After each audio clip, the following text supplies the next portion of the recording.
Hello, my fishes in the deep blue sea. My name is Yorke, and today we got a video that's coming right at you, so let's jump right in. You ever notice how parents are super hypocritical all the time? My mom has got to be the most confusing individual on the face of the planet because she's always asking me to do things that contradict a previous statement she made, and then yells at me for it. For example, I will occasionally ask my mom to make me dinner because I'm under 18 and I think that it should be socially acceptable for my mom to feed me, but you know, maybe I'm totally wrong about that. So sometimes I'll occasionally ask her to cook me some dinner. And most of the time, she will complain about it and tell me how I am super lazy and can't do anything for myself. I was like, oh, thanks. Confidence just down, gone forever. So then I will try to take the initiative, right? I'll try to make myself something. Try to learn some recipe, make myself some healthy dinner so that she doesn't have to do it. And then once I'm done, I put all my pots and pans in the sink because the dishwasher's full and I've never used that thing in my entire life. Yes, this is what happens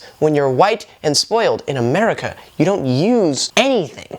People just do stuff for you. It's great. Anyway, so I put all the pots and pans in the sink, right? And all the dishes and stuff because like I said, the dishwasher is almost always full and I don't know what schedule my mom has it on, so I'm not trying to interrupt that and get yelled at by that too. And then my mom comes out and yells at me for cooking for myself. But you just told me that I can't do anything for myself and then I just did it. Now you're yelling at me because I just did something myself. What do you want? But that's not even the best part. You know how your parents ask you to do things, you're like, oh, I'm a little busy. And then they just, that is not important right now. What you need to do is do what I'm telling you to do. And if you don't do that, you're a bad child. And then you ask them to do something and suddenly, oh my God, I'm so preoccupied. You don't mean anything to me anymore. For example, I have to fill out a financial aid form because I'm going to college and I don't want to pay $50 billion. So my mom is casually sitting on the couch watching TV, obviously not doing anything important. So I say, hey, Mom, could you please fill out this form? Shut up. I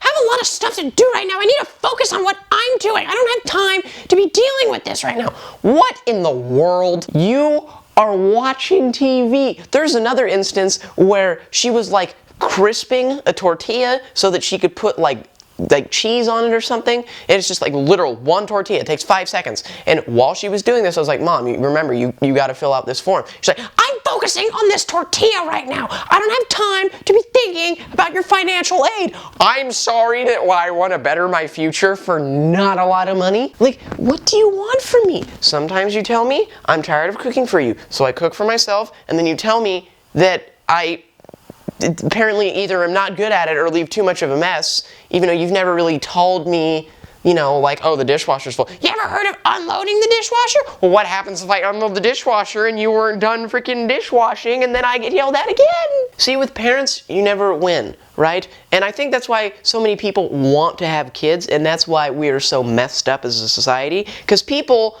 get so freaking confused by their parents that they just want to come over here and populate real quick so that they can take out all their angst on this little child that just came out of your wife. That's why I have vowed to hopefully never have children, because first off, you don't want little Ethan Yorks running around. That would be a terrible idea. Second off, I'd be saying sarcasm to this kid as a way to get back at my mom, even though that doesn't make any sense. And I know parents do this because, you know, when you have two separate parents and they want to talk trash about each other, they always blame their problems on the other guy's parents. It's like, oh, your dad's like that because his dad a long time ago did that thing where, you know, he did not know a nice thing to your dad, so now he's taking out all this aggression on you. And then dad wants to have a conversation like, yeah, your mom is like this because when she was raised, like, oh my God, you all just made me to take out your anger from being treated like apparently what you didn't want to be treated like when you were a kid. How is that fair? Anyway, I hope you guys liked this video. If you did like it, please like it. If you dislike it, please dislike it. And if you really like it, add it to your favorites. I will see you guys some other time.